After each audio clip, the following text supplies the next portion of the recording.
அனைவருக்கும் வணக்கம். நாம இப்போ பாக்கியலட்சுமி சீரியல்ல என்னெல்லாம் சுவாரஸ்யமான விஷயங்கள் நடக்குதுன்னு பார்க்கலாம் வாங்க. பாக்கியா பக்கம் இருக்கிற நியாயம் என்ன அப்படிங்கிறத சொல்றதுக்காக நம்ம கோபி சுதாகரை மீட் பண்ணி பேசுறாங்க. மீட் பண்ணி பேசும்போது நீங்க பாக்கியாவோட ரெஸ்டாரண்ட்டை மூட சொல்லி இனியா கிட்ட சொன்னீங்களாமே, அது முடியாத சம்பந்தி. என்ன பாக்கியா ரொம்ப கஷ்டப்பட்டு தத்தி தவறி மேலே ஏறி வந்திருக்கணும்னு ஆசைப்பட்டு பண்ணிட்டு இருக்கா. அப்படி இருந்தப்ப 2 ரெஸ்டாரண்ட் போயிடுச்சு.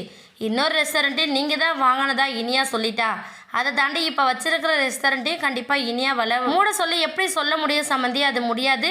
பாக்கியா எப்படியாச்சு ஜெயிச்சு மேலுக்கு வரணும்னு சொல்லிட்டு தான் இந்த முயற்சி பண்ணிகிட்ருக்கா.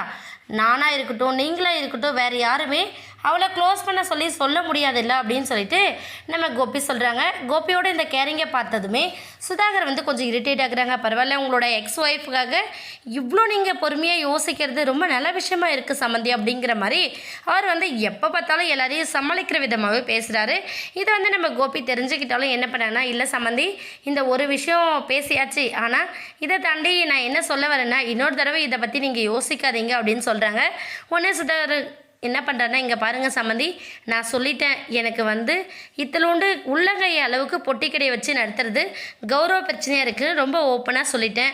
ஆனாலும் பரவாயில்ல, உங்களுக்கு என்ன ஏற்பட்டாலும் சரி, நான் இதை தான் வச்சு ரன் பண்ணுவேன்னு சொன்னால் ஓகே, நான் எதுவும் சொல்லலை, அவங்க ரன் பண்ணிக்கிட்டோம் அப்படின்னு சொல்லிட்டு நம்ம சுதாகர் சொல்லிடுறாரு. சொல்லிவிட்டு உடனே சுதாகர் என்ன பண்ணுன்னா, சம்மந்தி வேறு ஏதாச்சும் விஷயம் இருக்கா, நான் முக்கியமான மீட்டிங்கில் இருந்தேன் அப்படின்னு சொல்லிட்டு சொல்லவுமே கோபி இல்லை சம்மந்தி, இன்னொரு விஷயம் இருக்குது, இனியா விஷயமாக தான் பேசணும்னு சொன்னேன். நம்ம இனியாவுக்கு கல்யாணம் ஏற்பாடு பண்ணப்போ உங்ககிட்ட என்ன சொன்னேன், இனியாவுக்கு பேஷன் ஒன்று இருக்குது, அவள் கண்டிப்பாக வேலைக்கு போவோன்னு சொன்னோம். அப்போ நீங்கள் அக்செப்ட் பண்ணிட்டீங்க, ஆனால் இப்போ நீங்கள் வேண்டான்னு சொல்கிறதா சொன்னா அப்படின்னு சொல்லிட்டு நம்ம கோபி சொல்கிறாரு.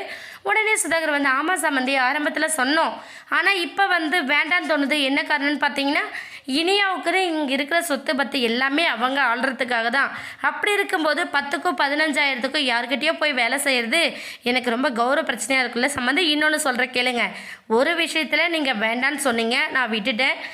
சம்மந்தியமாக அந்த ஹோட்டல் ரன் பண்ணுறதுனால எனக்கு இன்டெரக்டாக தான் அஃபெக்ட் ஆகும். ஆனால் இனியா ஒரு இடத்துல வேலைக்கு போகிறோம் அப்படின்னா டேரெக்டாக அது என்னோடய ஃபேமிலியை அஃபெக்ட் பண்ணும்ல, அதனால கண்டிப்பாக போகக்கூடாது. இது நம்ம கொஞ்சம் போஸ்ட் பண்ணி வைக்கலாம், அதை எல்லாம் தாண்டி இனியா போகணுன்னு ஆசைப்பட்டாலும் அதுக்கப்புறம் பார்த்துக்கலாம் அப்படின்னு சொல்லிட்டு நம்ம சுதாகர் சொல்லிவிட்டு என்ன பண்ணேன்னா, சரி எனக்கு ஒரு முக்கியமான மீட்டிங் இருக்குது, நீங்கள் பொறுங்க சம்மந்தி, ஒரு 1/2 hour மீட்டிங்கை முடிச்சுட்டு நான் உங்ககிட்ட பேசுகிறேன்னு சொல்கிறாரு. கோபி இல்லை சம்மந்தி, எனக்கும் வேலை இருக்குது, நான் கிளம்புறேன்னு சொல்லிட்டு கோபி கிளம்பிடுறாரு. கண்டிப்பாக இதை வச்சு பெரிய ப்ராப்ளமே கிரியேட் பண்ண போகிறாரு நம்ம சுதாகர். வெயிட் பண்ணி பார்க்கலாம். இந்த வீடியோ உங்களுக்கு பிடிச்சிருந்தா மறக்காமல் நம்ம சேனலை சப்ஸ்கிரைப் பண்ணுங்கள். தேங்க்யூ.